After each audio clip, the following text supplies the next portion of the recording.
কি অবস্থা সবার? আহ, এই ম্যাথটা সিকিউরিটি 23-24 সালে আসছিল এবং এই ম্যাথটা খুবই ইম্পর্ট্যান্ট হচ্ছে বোর্ডের জন্য। দেখা যাক এটা আমরা সলভ করার চেষ্টা করি। এখানে কি আছে? Cos cube x minus half sign 2x is equal to 1 plus sine cube x. আচ্ছা, তাহলে আমরা একটা কাজ করি। আমরা এখানে কালার পেনটা একটু ঠিকঠাক নিয়েছি কিনা দেখি। ওকে, ফাইন। আমরা এখানে একটা কাজ করি। এখানে হচ্ছে cos cube x sine cube x এই দুটাকে এক পাশে নিয়ে আসি। কস কিউব এক্স মাইনাস হচ্ছে sine cube x is equal two minus half sign 2x, এটাকে পাশে নিয়ে যাই, তাহলে হাফ সাইন 2x। এ কিউব মাইনাস বি কিউবের সূত্র আমরা সবাই জানি। এ কিউব মাইনাস বি কিউবের সূত্র কি হবে? এ কিউব মাইনাস বি কিউবের সূত্র A minus B into A minus B into A minus B into A square plus B square plus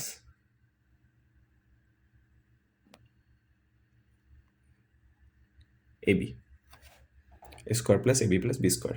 তাহলে আমাদের এখানে এ বিটা হচ্ছে cos x into sine x, cos x into sine x. আর half আর sine 2x আমি লিখতে পারি 2 সাইন এক্স কজ এক্স। এই হাফ এই টু কাটা।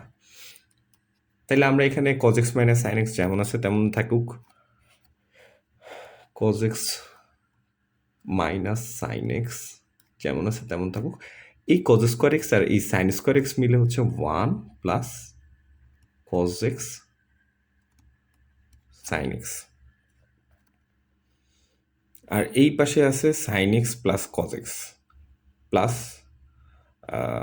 এই পাশে আছে হচ্ছে sine x plus cos x. Oh sorry, আমাদের এখানে একটা প্লাস 1 ছিল। তাহলে এই পাশে এটা যদি আমরা বাম পাশে নিয়ে আসি তাহলে হচ্ছে minus sine x cos x plus 1। Clear? আচ্ছা, এইবার আমরা এখান থেকে আসলে কি কমন নিতে পারি? এখান থেকে আমরা একটা জিনিস কমন নিতে পারি, 1 plus sine x cos x, এটা আমরা কমন নিতে পারি। তাহলে 1 plus sine x cos x আমরা কমন নিই, তাহলে আমার থাকতেছে হচ্ছে কজ এক্স মাইনাস হচ্ছে sine x, cos x minus sine x minus হচ্ছে কত? 1। ঠিক আছে, মাইনাস হচ্ছে 1। আমরা এরপরে দেখি, এখন দুইটা সমাধান কিন্তু একসাথে হবে না। তাহলে either 1 plus sine x cos x is equal to 0, sine x into cos x is equal to -1। আমরা একটা কাজ করি, এখানে একটা 2 দিয়ে গুণ করে দিই, তাহলে 2 হবে, এটা হবে 2। তাহলে এটারে আমরা বলতে পারবো sine 2x is equal to -2, sine 2x is equal to -2। কিন্তু কিন্তু এখানে একটা বিষয় আছে, sign 2x can not be -2। কারণ কি? সাইন থিটার ভ্যালু -1 থেকে 1 এর মধ্যে থাকবে। ঠিক আছে, তাহলে এটা হবে না। অর আমি এখানে কি লিখতে পারি? cos x minus sine x -1 is equal to 0। তাহলে এইখানে পরের লাইনে আমি লিখতে পারি cos x minus sine x is equal to 1। ঠিক আছে, এখন এই টাইপের ম্যাথগুলোর ক্ষেত্রে আমরা একটু মনে আছে এইখানের যে কোএফিসিয়েন্ট থাকে cos x sin x এর কোএফিসিয়েন্ট হচ্ছে 1। তাহলে আমি এটাকে 1 স্কোয়ার প্লাস 1 স্কোয়ার অর্থাৎ হচ্ছে √2 দিয়ে হচ্ছে ভাগ করে দিই। তাহলে কি থাকবে? 1/√2 cos x 1/√2 sin x is equal to 1।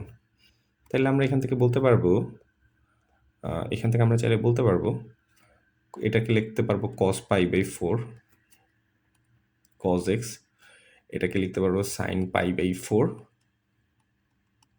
sin x is equal to 1। এখানে আমি চাইলে বলতে পারবো এইটা হচ্ছে cos a cos b minus sin a sin b। কিসের সূত্র? cos a প্লাস b এর সূত্র।